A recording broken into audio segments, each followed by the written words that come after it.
Hello and welcome to the first ever exclusive and candid conversation on news television with Narendra Modi, the BJP's prime ministerial candidate. Over the next 6 nights, Narendra Modi, through our channel, will reveal previously unreported insights into how he dealt with challenges, controversies, political conspiracies and political adversaries during the 13 turbulent years as Chief Minister of Gujarat. Tonight, Narendra Modi begins this 6-part series with the surprise decision by the then Prime Minister Atal Bihari Vajpayee to appoint him successor to Keshubhai Patel as the Chief Minister of Gujarat in 2001.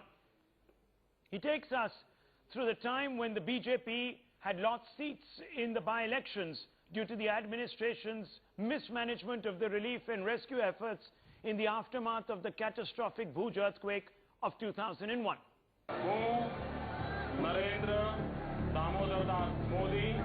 Modi taking his first oath. When the 51-year-old Narendra Damodar Modi was taking his oath as the CM of Gujarat, the history of Gujarat was being rewritten.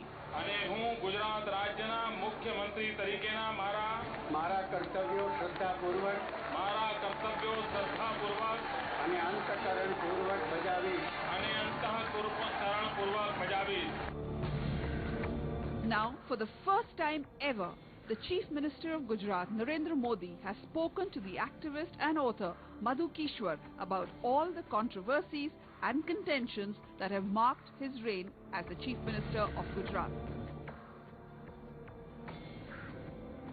In his entire career span of 26 years, the person who has not even fought a single election, even for a sarpanch, was the BJP's choice to replace the sitting Chief Minister Keshubhai Patel. The then Prime Minister Atal Bihari Vajpayee called up Narendra Modi, who at that time was attending a funeral of a journalist. आज तक का एक cameraman था, शायद गोपाल नाम था, जिसका माधवराव सिंधिया के साथ शायद, तो मैं उसके फ्यूनरल में गया था और वहाँ से फिर मैं अटल जी को मिलने गया था।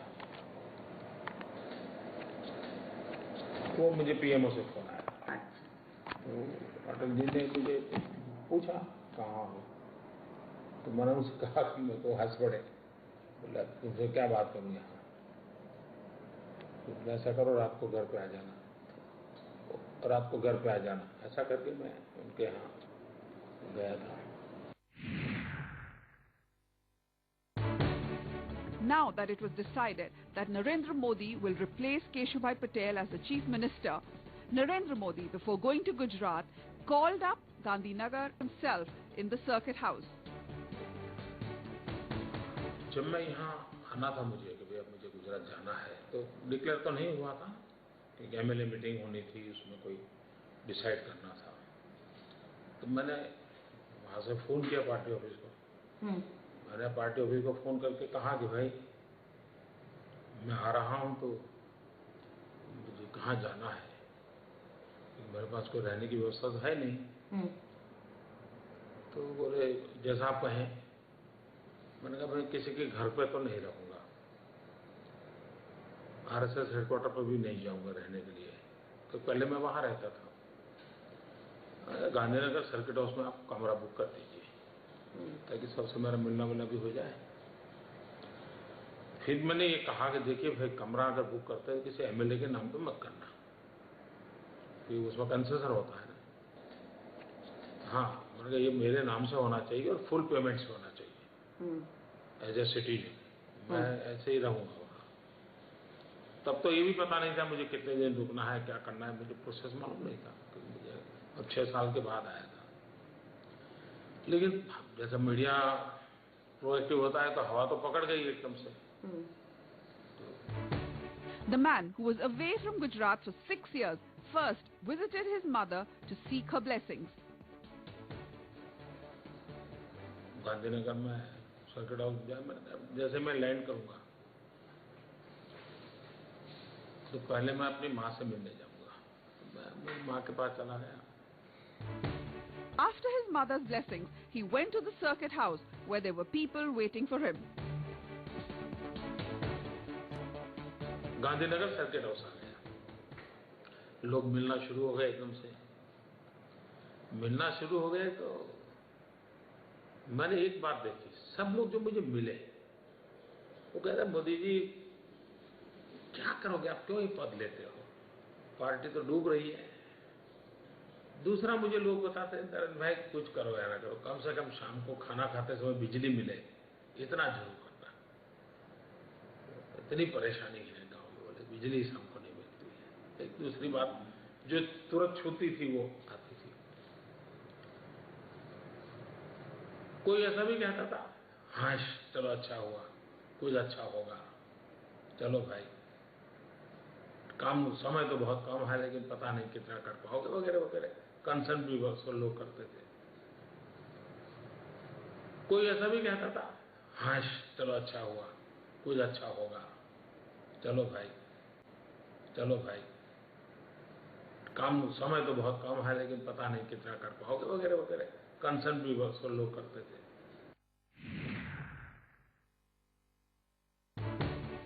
7th October 2001, Narendra Modi left the Circuit House for Raj Bhavan for his swearing in. For this, he went in a friend's Maruti 800 car. On his way, he stopped and prayed in front of the statues of Mahatma Gandhi, Sardar Patel, Baba Ambedkar, Vittal Bhai Patel and Ravi Shankar Vyas. मैं जब मुख्यमंत्री नहीं था और BJP में मैं आ चुका था और चिमन भाई पटेल मुख्यमंत्री बने, केशु भाई पटेल नंबर 2 बने, वो शपथ समारोह था। तो बाद में मिनिस्ट्री एक्सपांशन का कार्यक्रम था। बाहर जो नए मिनिस्टर बनेंगे उनके लिए गाड़ियां खड़ी थी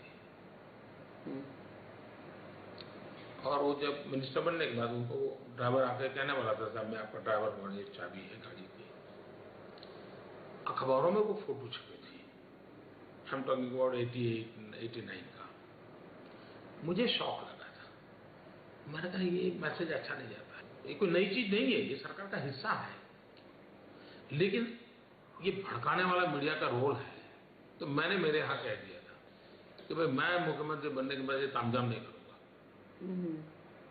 तो मेरे दिमाग में वो चीज पड़ी थी, यानी किस चीज को मीडिया क्या कर सकता है, तो उससे बचना है तो क्या करना चाहिए। To be very frank that was the reason.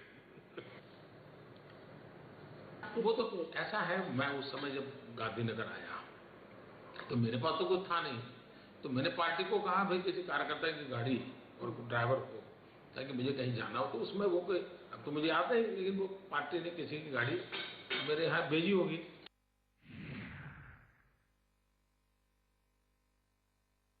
उस समय मीडिया का जो मूड था ना, वो बाय एंड लार्ज मोदी को नीचा दिखाना, केशु भाई को अन्याय हुआ है, केशु भाई से लूट लिया है और मोदी ने दिल्ली में कुछ बड़ा खुराफत की है और चढ़ बैठा है, that type of stories Congress को सूट करती थी।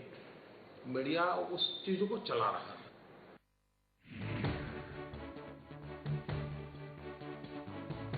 હજુએ નરેન્દ્ર મોદી અને મુખ્યમંત્રી આમ કઈ શબ્દો બંધ બેસતા નથી. Soon after he took charge as a CM, Narendra Modi sent out his first message to the people.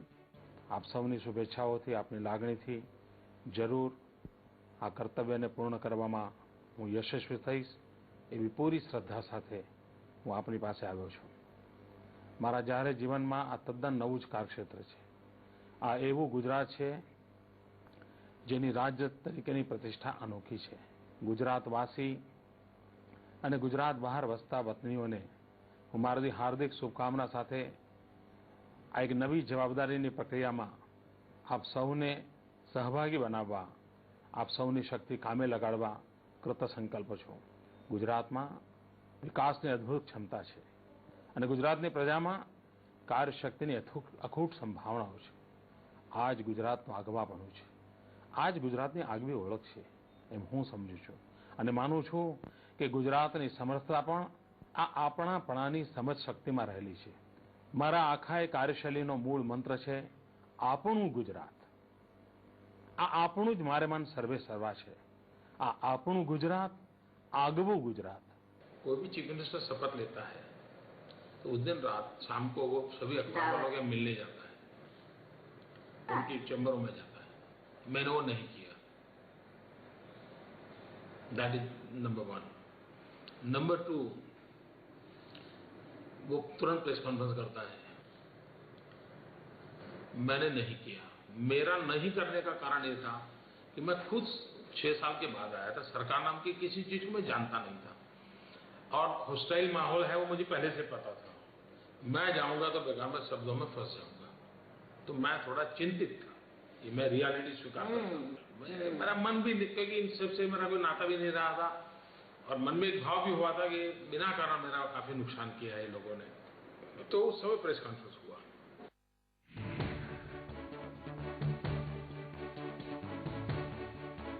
Next day, Narendra Modi took his first press conference.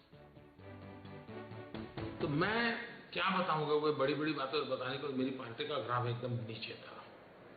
दूसरा, किसी को हटा करके हम बैठे तो कोई भी शब्द मेरा इधर उधर चला जाए तो बहुत, मैं पार्टी का भला तो करूंगा नहीं, नुकसान कर दूंगा. ये सारे विषय मेरे मन में एक बहुत ही प्रेशर था. उसमें मैं प्रेस के सामने गया था. उसमें ये कि हाँ, लेडी पत्रकार है जो हमारी बड़ी क्रिटिक है, उसने मुझे पूछा कि मोदी जी कितने टायर की मिनिस्ट्री होगी आपकी. तो मेरा उस दिन का जवाब था मोदी टायर. इतना रिलैक्स हो गया माहौल, सब हंस पड़े. तो एकदम से मामला सॉफ्ट हो गया.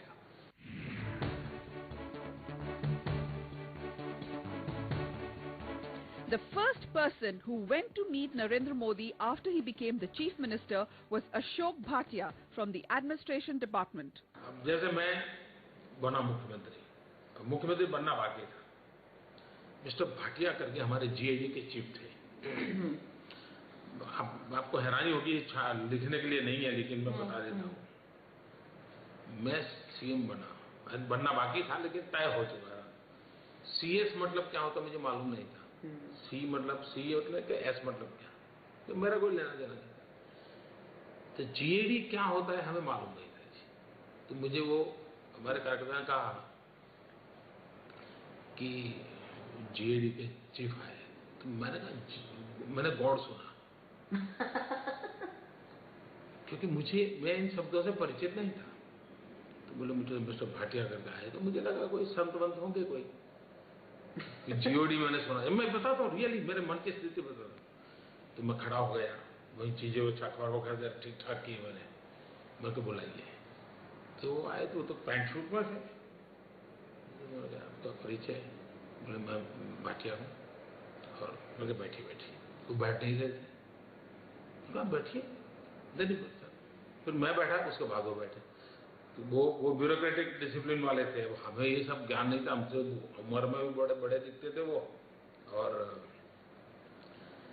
बोले साहब मैं यहाँ जीएडी का डिपार्टमेंट देखता हूँ. GAD general administration. तो बोले मैं इसका चीफ हूँ. उस डिपार्टमेंट में क्या आता है वो भी हमें मालूम नहीं था. हम उसको शब्दों को भी समझने की कोशिश करते थे. मैं मेरा बिगिनिंग बताता हूँ. उन्होंने कहा साहब चीफ मिनिस्टर चैम्बर में कोई बदलाव वगैरह करना हो, कुछ व्यवस्थाएं खड़ी करनी हो तो आप बताइए. मैंने कहा देखो भाई, मैंने जो चीफ मिनिस्टर चैम्बर को देखा नहीं है.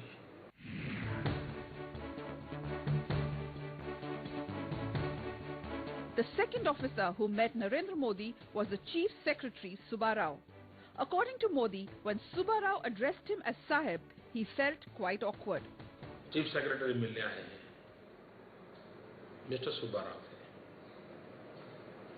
तो आए, वो भी आयु में बड़े थे. उनका तो शरीर का स्ट्रक्चर भी ऐसा था कि वो काफी उम्र से ज्यादा बड़े दिखते थे. हमने बड़ी स्वागत किया, उनको बिठाया. तो वो मुझे साफ साफ करने लगे. अब हमने जिंदगी में साफ शब्द सुना नहीं था. हम भाई शब्द ही सुने हुए थे या जी शब्द सुने हुए थे. नरेंद्र जी या भाई साहब ऐसा ही सुना था. साहब शब्द मेरे लिए नया था.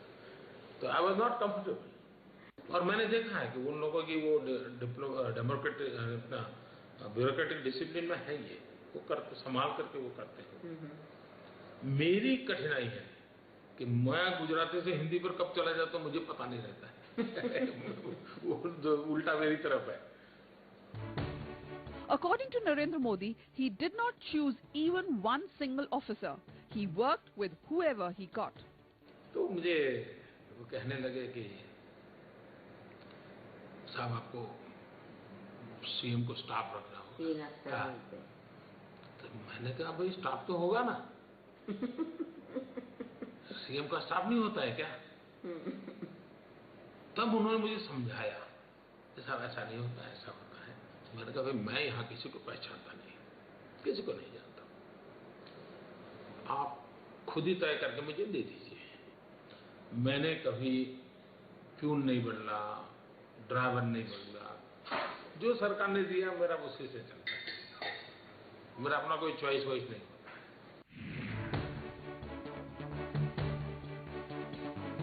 After becoming the chief minister, Narendra Modi even went to IMM Ahmedabad to understand management. CM बनने के बाद मैंने पहला काम किया था, IMM हम पढ़ने गए थे। The other person who Narendra Modi interacted with was Principal Secretary P.K. Mishra, who literally held his hand and took him through all the process and the protocols. फिर वो मुझे अफसर मिले। जब पहली बार फाइल आई तो मेरे यहाँ शायद पीके मिश्रा थे, वो इतने सरलता से चीजों को ले जाते थे, वो आप करवा लेते थे। फर्स्ट टाइम मुझे लगा कि एक ब्यूरोक्रेट क्या लाइफ होता है, वो मुझे समझने का अवसर मिला उनसे। उन्होंने मुझे बताया कि आपको यहाँ साइन करना है। मैंने क्या किया, फाइल दी तो मैं देखने लगा। फाइल लाए, मैं देखने लगा। मैंने कहा भाई इतना फाइल मैं कब पढ़ पाऊंगा, और आप तो कहते हैं साइन करो। मैंने कहा मैं पढ़े बिना साइन कैसे कर सकता हूँ? तो उसने मुझे समझाया साहब ये मेन चीजें होती है, आप इस पर नजर दीजिए। तो मैंने पढ़ा तो मुझे समझ नहीं आया। मैंने कहा मुझे ब्रीफ कीजिए क्या होता है, कैसे मुझे समझाइए आप। और मुझे आद है जैसे एक छोटे बच्चे को सिखाते हैं, मुझे वो पीके मिश्रा ने सिखाया था। फिर मैंने अपना जेब से पेन निकाली, बोले साहब आपकी पेन नहीं चलेगी, लाल कलर से करना पड़ेगा। वो पेन ले गए, इस कलर से करना पड़ेगा। तो मैंने पूछा ये कलर क्यों अलग मेरा, ये ग्रीन क्यों, ये बोले सब मुझे समझाया कि इस लेवल का ऑफिसर इस कलर से साइन करता है। यानी मेरा इस प्रकार से मेरा शुरू हुआ। The bureaucracy got a taste of Modi's style and personality when he met them for the first time.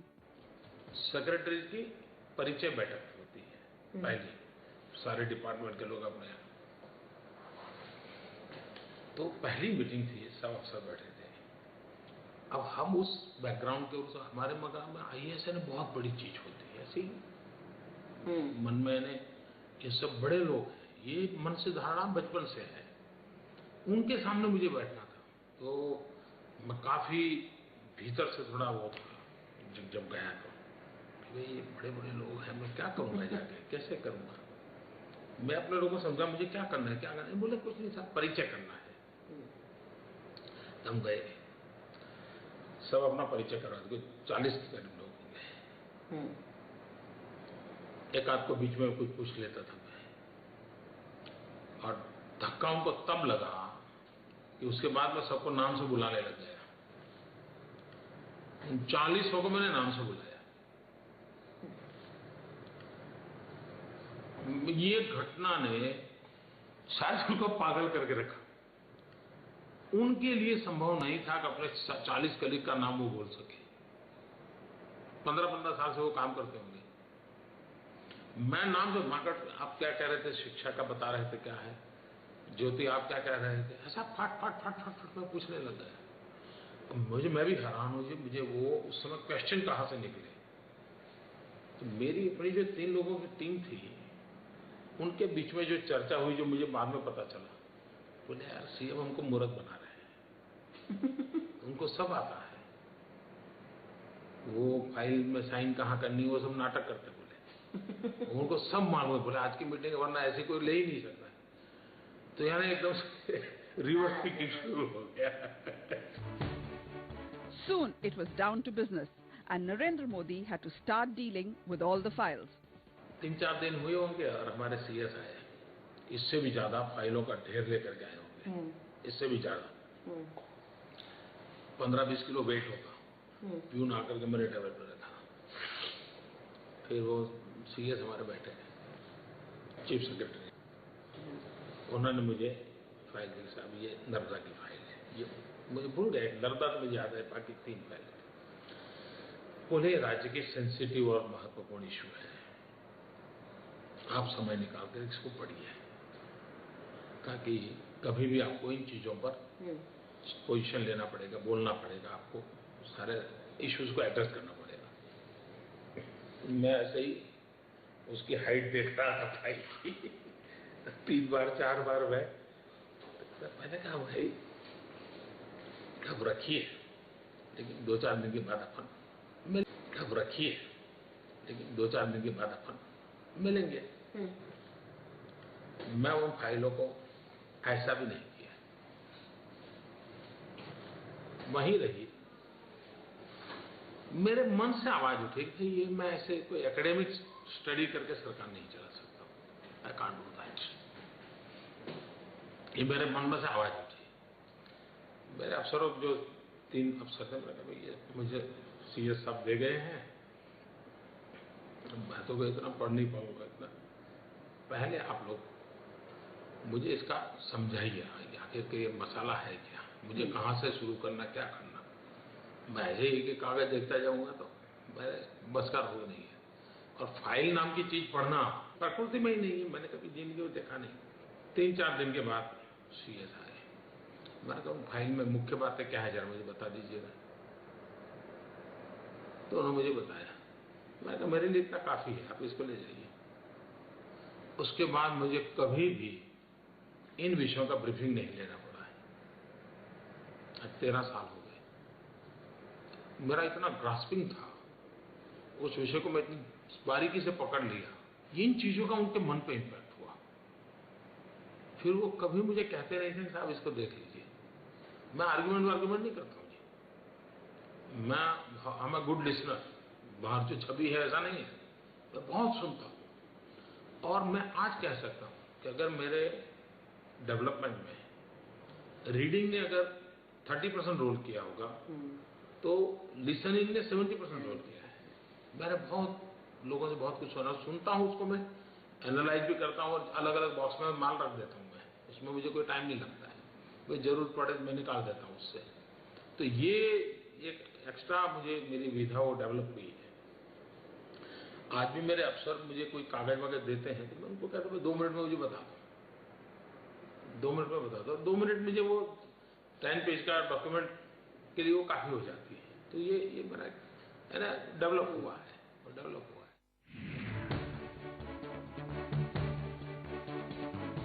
As a chief minister, the first thing Narendra Modi did was to transfer some 12 to 15 officials, and this he did not do out of personal vendetta.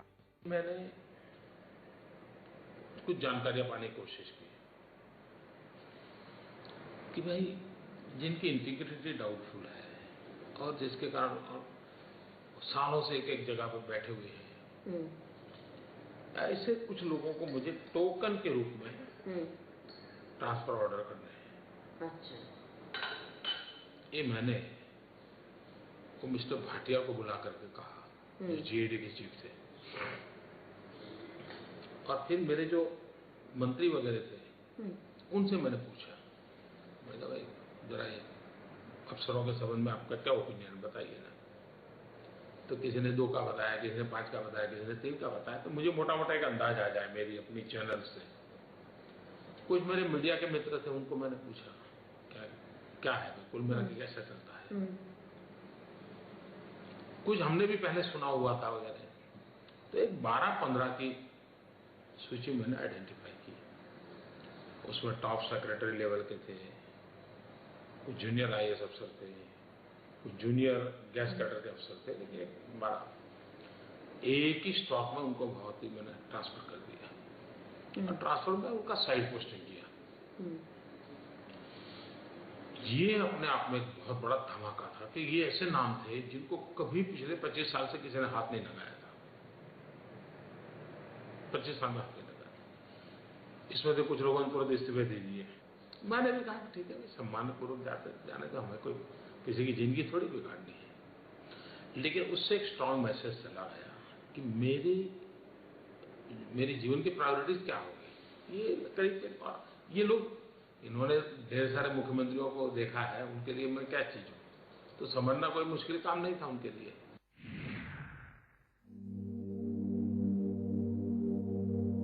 26 January 2001 saw Gujarat hit with one of its worst earthquakes in 180 years. The epicenter of this 7.8 Richter scale earthquake was in Chobari village. The 2 minutes that shook the earth left thousands dead and lakhs homeless. मेरे सामने भूकंप पुनर्वसन प्रमुख। हाँ। 2 काम मैंने पहले किए, नर्मदा एंड कच्छ। तो मेरे सामने प्रायोरिटी वही थी, वही किया। तो मुझे बराबर याद है कि वो मैंने किस बात पे, ये इरेगुलरिटी, करप्शन, भूकंप में ये मेरे ध्यान में आया। गरीब लोगों को परेशान करना। अच्छा। ये बड़ा कागज बोला और वो बेचारा परेशान है। जब मेरे ध्यान में आया, इमीडिएट मुझे याद है, मैंने डिसीजन लिया। तो ये बात मुझे जो बहुत लोगों मैं आज मुझे ध्यान नहीं आता कि मैंने ऐसे डिसीजन कैसे लिए होंगे, और मैं कोई ऐसा बड़ा रॉबिन हुड की तरह काम करने वाला इंसान नहीं हूँ। मैं बड़ा ही लेकिन मुझे टच कर गया होगा, तो मैं डिसीजन लिया। पूरी सिस्टम को मैसेज चला गया कि ये मानवता से जुड़ा हुआ विषय है, इसमें कुछ नहीं। उसके बाद हमने एक काम किया, वो भी शायद उसी समय किया। देन हमने हाई कोर्ट को रिक्वेस्ट किया कि हमको एम्बर्समेंट दो, लुकआउट जिसको कहते हैं। अब कच्छ के अंदर किसी भी नागरिक की शिकायत होगी सरकार के खिलाफ, वो सुने। और सरकार को मैंने कहा कि कोई भी नागरिक अगर एम्बर्समेंट के पास जाता है तो सरकार कोई वकील नहीं लाएगी, कोई आर्गुमेंट नहीं करेगी। वो एम्बर्समेंट अगर तय करता है कि अंडर दिस पॉलिसी उसको मिलने वाला है, तो सरकार को विदाउट आर्गुमेंट दे देना है। 9 months after the earthquake, Modi took charge of Gujarat. His immediate priority was relief, rehabilitation and rebuilding. And his first tour was to Kutch. 3 दिन लगातार कच्छ में रहा था। मैं मालाएं वालाएं पहनने का कोई कार्यक्रम नहीं किया था। मैंने पहले दिन सूचना दी थी, वरना क्या है, अखबारों में एडवर्टाइजमेंट देते हैं फोटो के साथ, अभिनंदन अभिनंदन। मैंने पहले दिन कहा, मैंने कहा मेरे नाम से किसी ने एडवर्टाइजमेंट देना नहीं है। तो मैंने जो वो किया, तब तो मेरे मन में हम्बल वाला एटीट्यूड था। तो मुझे मालूम नहीं था कि इसके मीडिया को रिएक्शन आएगा। तो मीडिया ने मेरी बड़ी आलोचना की, क्योंकि उनकी इनकम कम हो गई थी। अब वो मुझे एंगल ध्यान ही नहीं आया था, मुझे वो एंगल ध्यान नहीं आया था। तो मैं क्या, तो ये हमारे Modi addressed the district officers, but the first message he sent out was that his days start early. मान सिंह ने मुझे बढ़िया बात बताई। हेलीकॉप्टर शुरू में तो वो खुलते नहीं है, लेकिन 3 दिन साथ रहे तो थोड़े बोले साहब हमारा तो पूरा वर्ककल्चर बदल जाएगा। बोला क्यों? बोले पहले तो साहब हमें मालूम था कि 10 बजे का टाइम तय होता था, मुख्यमंत्री 12 बजे आते थे, ये आप तो 9:45 बजे आ जाते हो। तो बोले मैं भी बराबर तो उस प्रकार से अपने आप को पिछले 3 दिन से ठीक कर रहा हूँ। बोले साहब सब जगह पे होगा। तो ये जो चीजें हैं वो शब्दों में मुझे कभी कहनी नहीं पड़ी, उनको व्यवहार से ध्यान आता था। फिर मैं कहीं पर खाने के लिए मना कर देता था। मैं सरकार में मेरा टूर करता हूँ तो भोजन नहीं करता हूँ मैं। तो एक तो मुख्यमंत्री जब जाता है तो उस डिस्ट्रिक्ट की सारी सरकारी बिरादरी को बुला लेते हैं, तो सब बेचारे फाइलें ले लेके घूमते, क्योंकि मुख्यमंत्री पता नहीं कब क्या पूछ लेगा, ये एक बड़ा खौफ रहता है। ये सब मैंने बंद करवा दिया। मैंने कहा ऐसा कुछ नहीं होगा। जिस डिपार्टमेंट के लिए आता हूँ उसके जो प्रमुख लोग हैं वो रहे बहुत है। दूसरा मैंने कहा मैं आऊँगा कोई भोजन समारोह, क्योंकि मैंने देखा कि वो 500 लोगों का भोजन समारोह हो जाता था, मुख्यमंत्री के साथ नहीं, लेकिन व्यवस्थाएं बन जाती थी, बजट में होता नहीं था। तो वो अपना नीचे किसी को कह करके करवा लेते। अब that was also different type of corruption, या तो ऑब्लिगेशन, जो भी हो। मैंने कहा भाई ये मैं नहीं करूँगा, मैं अपना डिब्बा खास हाथ ले जाता था। तो ये चीजें हैं जो उसका मैसेज तुरंत, अब ये मुझे कुछ करने के लिए मैं नहीं करता था। मैं मानता हूँ कितना समय बर्बाद होता है, कितना टाइम चला, घंटे चले जाते हैं। मेरे पास समय है नहीं, मुझे काम करना है।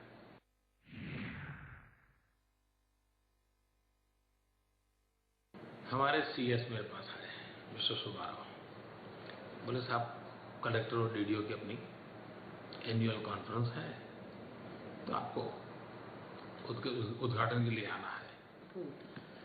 तो मैंने कहा कि साहब मुझे क्या करना है। तब तो मैं सबको भी साफ बोलता था, मुझे कोई ऐसा सारा वो अपना बैकग्राउंड एक अलग प्रकार का था। बोले साहब आप आइए, दीपक जलाइए, और उसके बाद आपको कोई इनको कहे सुझाव देने हैं तो दे दीजिए, फिर दिन भर हमारा मीटिंग चलेगा। तो मैंने कहा इसमें क्या क्या होता है। तो बोले वो हम रिव्यू करते हैं अलग अलग डिपार्टमेंट का, कलेक्टर डीडीओ से। तो मैंने कहा ठीक है, मैं आ जाऊंगा। मेरी ऑफिस में मैंने कहा भाई ऐसा करो, उस दिन खाली रखो और कोई काम नहीं करेंगे, खाली रखो। तो हम गए हमारे यहाँ उस मीटिंग में, दिया विया जलाया, फिर उन्होंने मुझे गुलदस्ता वगैरह दिया, सब तालियां वालियां हो गई, सब हो गया।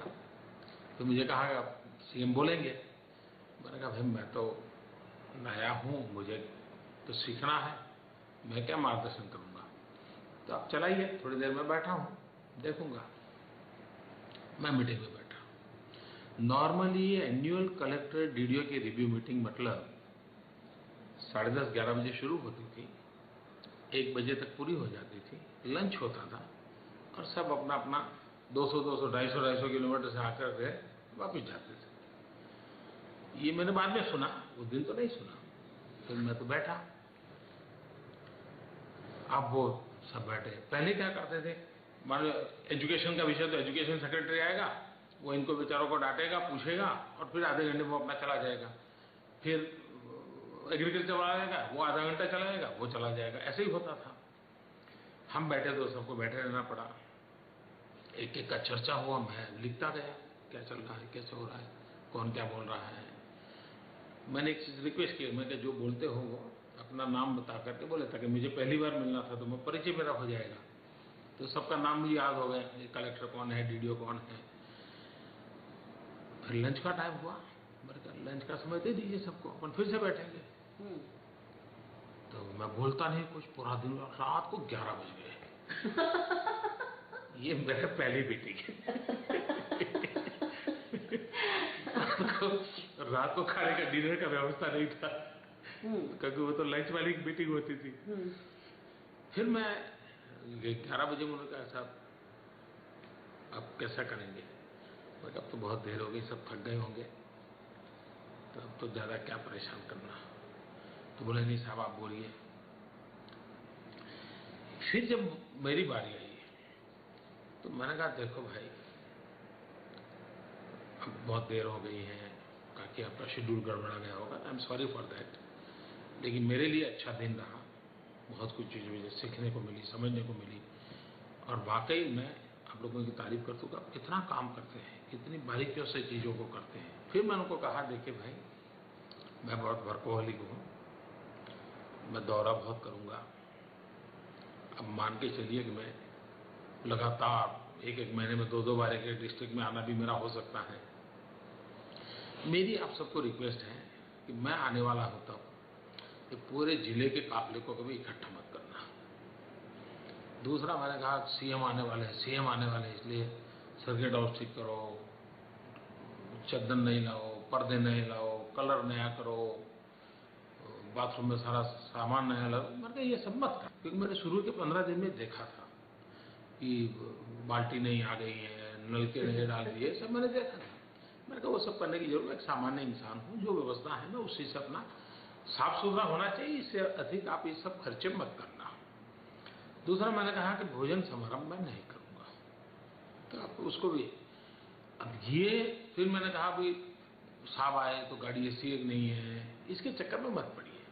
आपके यहाँ जो भी डिपार्टमेंट के पास गाड़ी पड़ी होगी, मेरे लिए वो गाड़ी काफ़ी है। इसके लिए गांधीनगर से स्पेशल एक कॉन्वॉय आ जाए, फिर मोदी उस कॉन्वॉय में जाएंगे, ये कोई ज़रूरत नहीं है। आपकी रूटीन कोई भी गाड़ी है तो आप उसको चला लीजिए।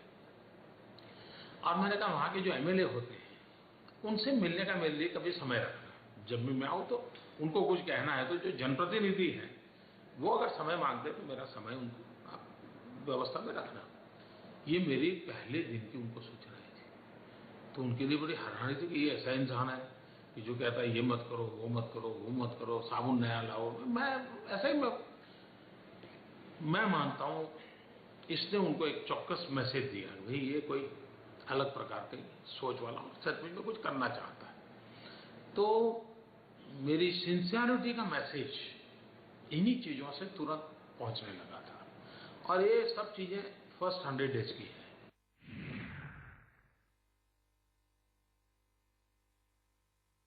Empowerment, that was my basic priority. मैं जब पहले 3 दिन गया तो मैंने देखा भाई मुसीबत क्या है, तो निर्णय कौन करे, साहब ये नियम में तो ये होता नहीं है, यही सारी बातें आई। तो मैंने कहा भाई अब ये नियम तो मेरे आने से पहले बने हुए हैं, अब मैं रातों रात क्या करूँगा। मैंने आकर के अफसरों की मीटिंग बुलाई, जो कंसर्न अफसर थे। सभी डिपार्टमेंट के सेक्रेटरीज होते हैं जिनको कोई न कोई काम होता है। मान लीजिए कोई इरिगेशन वाला होगा तो उसको भी भूकंप में काम होगा, हाउसिंग वाला होगा तो उसको भी होगा, सब वगैरह होगा। मैंने बताया, मैंने कहा भाई ये लोग कुछ कर ही नहीं पा रहे तो ये परिणाम कब मिलेगा। तो मैंने कहा भैया बताइए आप लोगों को सोच क्या है। तो मुझे एक प्रेजेंटेशन दिया गया। किसने प्रेजेंटेशन दिया? गवर्नमेंट अफसरों ने, स्टेट के, जो ये डिजास्टर का काम देखते थे और जो सेक्रेटरी अपने अपने डिपार्टमेंट का काम। मैंने कहा हर डिपार्टमेंट मुझे बताया कि भूकंप में आज कहाँ खड़े हैं, आगे का उनका रोड मैप क्या है। तो मैंने उसका एक प्रेजेंटेशन लेने का लिए उनको सूचना की। उन्होंने मुझे सारा बताया। जो बताया उन्होंने वो मुझे फाइनेंशियल ईयर के रूप में बताया कि मार्च महीने तक ये करेंगे। तो मैंने कहा भाई पहली बात है ये फाइनेंशियल ईयर अपने के दिमाग से निकाल दो, आप मुझे बताइए दिसंबर तक क्या करोगे। और फिर मैंने उनको समझाया, मैंने कहा आप फरवरी में क्या करते हो उससे दुनिया को कोई लेना देना नहीं है। 26 जनवरी को दुनिया हमारा क्रिटिकल एनालिसिस करेगी, सारे हिंदुस्तान का और दुनिया का मीडिया यहाँ आएगा 26 जनवरी को। इसकी बरसी वो हमसे ज्यादा वो मनाएंगे। तो मैंने कहा कि ऐसी स्थिति में हम उन चीजों को करें और उतनी तेजी से करें कि 1 साल का हिसाब हम दुनिया को दे पाए। और मैं मानता हूं ये हमारा रिस्पॉन्सिबिलिटी है, not just to show the media, it's our responsibility. तो मैंने कहा ये मार्च वाला सारा प्रीपोन करके मुझे बताइए। तो किसी ने कहा 15 दिसंबर, किसी ने कहा 30 दिसंबर, लेकिन मैंने किसी को जनवरी में जाने नहीं दिया। नथिंग टू डू, मुझे दिसंबर एंड चाहिए। तो सारे रीशेड्यूल हुआ उनका पूरा प्लानिंग। उसके बाद भी मुझे लगा अब अक्टूबर में मीटिंग ले रहा हूँ, नवंबर और दिसंबर 2 महीने में क्या करेंगे जो इतने सब महीनों का नहीं किया है। देन मैंने एक विचार किया। 1 आध दिन के बाद मुझे रात को घर आया तो शायद मुझे एक विचार आया, तो इसको कैसे करूँ मैं। मेरा एक स्वभाव था, दिन रात चीजें मेरे दिमाग में चलती रही, और कोई विषय मेरे यहाँ जल्दी इंजेक्ट नहीं होते हैं, जिसमें लगा उसे रहते। तो मैंने सुबह सीएस को फोन किया, मैंने कहा सीएस आज जरा अब जल्दी आइए, मुझे बात करनी है। मैं तो ऑफिस जल्दा चला जाता था, 9 बजे पहुंच जाता था कभी कभी, तो बेचारे आ गए। मैंने कहा मुझे बताइए ये टोटल 38 तालुका थे जो अफेक्टेड थे। मैंने कहा मुझे आज सबसे ज्यादा अफेक्टेड तालुका कौन से, उससे कम अफेक्टेड ABC करके मुझे जरा निकाल के दीजिए। तो उन्होंने मुझे 1 आध 2 घंटे में सब करके दे दिया। मैंने कहा मुझे काम करना है, सबसे एफिशिएंट अफसर है उसको सबसे अफेक्टेड एरिया में मुझे इंचार्ज बनाना है, तो मुझे इससे नाम निकाल के दो। तो नाम निकाल के दिए। तो मैंने कहा अब ये इनकी मीटिंग बुलाओ। उन अफसरों की मीटिंग बुलाई। मैंने कहा देखो भाई, आप उस तहसील के आप ही चीफ मिनिस्टर हो, you are a chief minister, और जो भी निर्णय करने हैं अच्छे हैं बुरे हैं जो भी करने आपको करने हैं। और रिस्पॉन्सिबिलिटी मेरी है, लेकिन मुझे वहां परिवर्तन लाना है। और दूसरा मैंने कहा हर शुक्र शनि रवि आपको वहां जाके रहना है। खुद ने वहां चीजों को एक तहसील का ज्यादा नहीं। फिर मैं मंडे को रिव्यू करता था। मंडे को 11 बजे इन सबको आकर के मुझे बताना क्या करके आए। पहली मीटिंग में ये सब आए तो क्या कहा, सर ये तो हो ही नहीं सकता है कुछ। मैंने कहा क्यों? बोले हमने रूल्स गलत बनाए हैं, हमने नियम गलत बनाए हैं। तो मैं जब गया था 3 दिन तो लोगों ने मुझे कहा था, सरपंच साहब ये सरकार के नियम में बैठता नहीं है, ये तो मुझे वो सर्टिफिकेट चाहिए तो होगा, उसके बाद ये प्रूफ नहीं है तो कैसे होगा। ऐसी सारी चीजें प्रैक्टिकल थी। यानी एक प्रकार से सरकार का स्वभाव है न देने के रास्ते खोजना, ये मूलतः सरकार की प्रकृति है। तो वो मैं सुन करके आया था, तो मैं उसका आंसर ढूंढ रहा था। तो मुझे आंसर इसमें मिला कि भाई you are a chief minister. वापिस आगे उन्होंने कहा साहब ये सब हमारे जीआर कैंसल गलत है, इससे तो हम कुछ कर ही नहीं पाएंगे। मैंने कहा किसने बनाए थे? बोले हमने बनाए थे। मैंने कहा अब आप नीचे गए तो आपको पता चला ना जूता कहाँ चुभता है। अब इट इज योर ड्यूटी कि मुझे गुरुवार तक क्या मॉडिफाई करना मुझे दिखाइए, और मूल नीतियों के विपरीत नहीं होना चाहिए, ड्रास्टिकली विपरीत नहीं होना चाहिए। गुरुवार तक उनको काम दे दिया मैंने, वो सारी नए। मैंने कहा आज जाने से पहले इसका सरकार ऑर्डिनेंस जीआर निकाल दे, गवर्नमेंट का कानून निकाल दे। मैंने कहा शुक्रवार जाके इम्प्लीमेंट करके आ जाओ। दूसरे वीक वापस आए, बोले साहब भट्ट हम तो काम करके दे देंगे, फटाफट होने लगा है। अब ये छोटी छोटी चीजें बारीकी एक व्यवस्था के तहत हमने कर दी। वो गए, कुछ ईसाई अफसर थे जिनको क्रिसमस में जाना था, तो वो एक बहुत बड़ा पंक्चर होता था। लेकिन वो ईसाई अफसर मेरे पास आए, बोले साहब इस बार क्रिसमस नहीं मनाएंगे, हम ये करेंगे। मैंने चले अच्छी बात है। और मैं इस बात को 50 लोगों को बताता था, इंस्पायर करता था। देखिए फिर मैंने इसको इमोशनल टच दिया। मैंने घोषित किया अब हम इस बार हम दिवाली नहीं मनाएंगे, दिवाली नहीं मनाएंगे। और मैंने कहा मेरी पूरी सरकार, सभी मंत्री दिवाली के दिन उस गांव में जाके रहेंगे जहां भयंकर आपदा आई थी, तो उनके साथ। घर नहीं होगा तो वो टेंट में रहते तो टेंट में रहेंगे। मैं भी खुद गया। एक बहुत बड़ा इमोशनल इफेक्ट था सबके मन में, बड़ा छू गया लोगों को।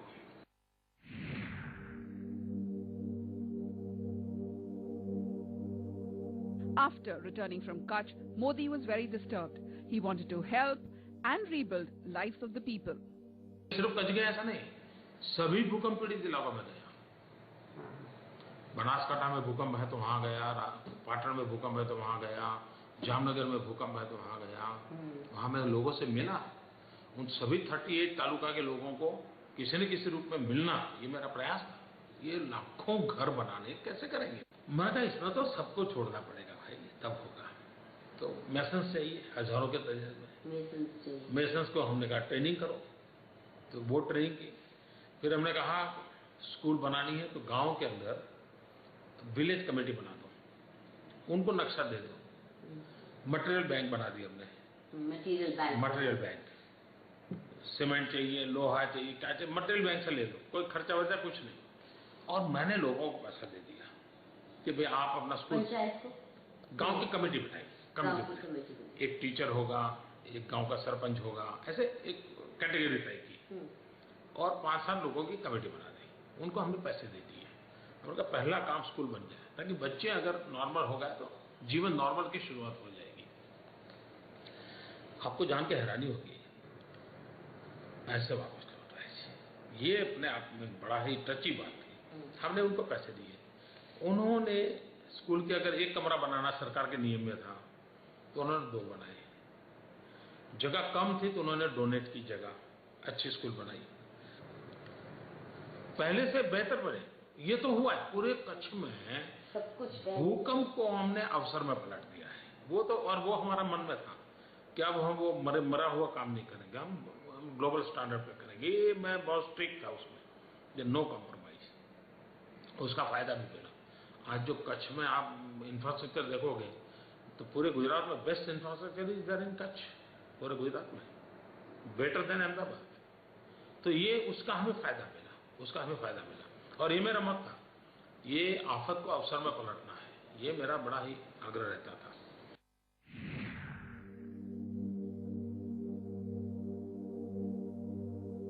Narendra Modi first delivered to the people of Gujarat. He then gave a PowerPoint presentation to the Prime Minister Vajpayee on the promises fulfilled.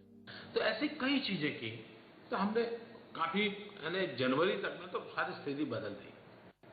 फिर मैंने तय किया कि मुझे जाकर के अटल जी को पूरा ब्रीफिंग करूं। तो मैंने टेक्नोलॉजी का तो मेरा स्वभाव था, तो मैंने सारा उस प्रकार से वर्कआउट किया वो सारा मैंने उनको वर्कआउट कर दिया, वर्कआउट कर करके मैंने दिखाया उनको।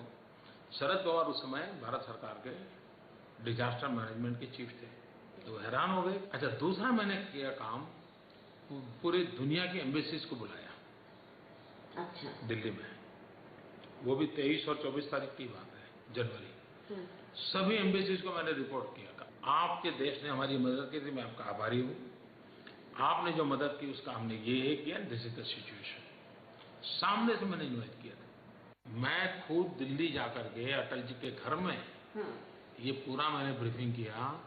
तीसरा मैंने किया, दिल्ली में मैंने प्रेस को बुलाया, प्रेस को पूरा ब्रीफिंग किया, मैंने पूरा ऑडियो विजुअल प्रेजेंटेशन दिया।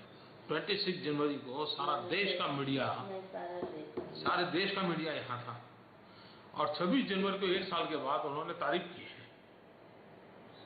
कि सचमुच में गुजरात में पीड़ितों के प्रति पूरा ध्यान दिया जाता है, काम सही दिशा में चल रहा है, तेजी से चल रहा है। इस टाइप का छोटा मोटा 80-20 तो होगा, लेकिन by and large one can say, इससे क्या हुआ, मेरे अफसरों का कॉन्फिडेंस बहुत बढ़ गया। जो लोग शुरू के 8 महीना गालियां खाई थी, उनको लगा चलो यार अब कुछ बात बनेगी। उसने उनको काम करने की ताकत दी, और उसमें उनको ये मेरी स्ट्रेटेजी, ये अप्रोच, ये सारी चीजें बहुत पे कर गई। 13,805 people lost their lives in the earthquake in Gujarat. 67,000 lakhs of people were injured. More than 12 lakhs houses and buildings were destroyed. In the first 4 months of his taking charge, Narendra Modi showed what he was capable of doing.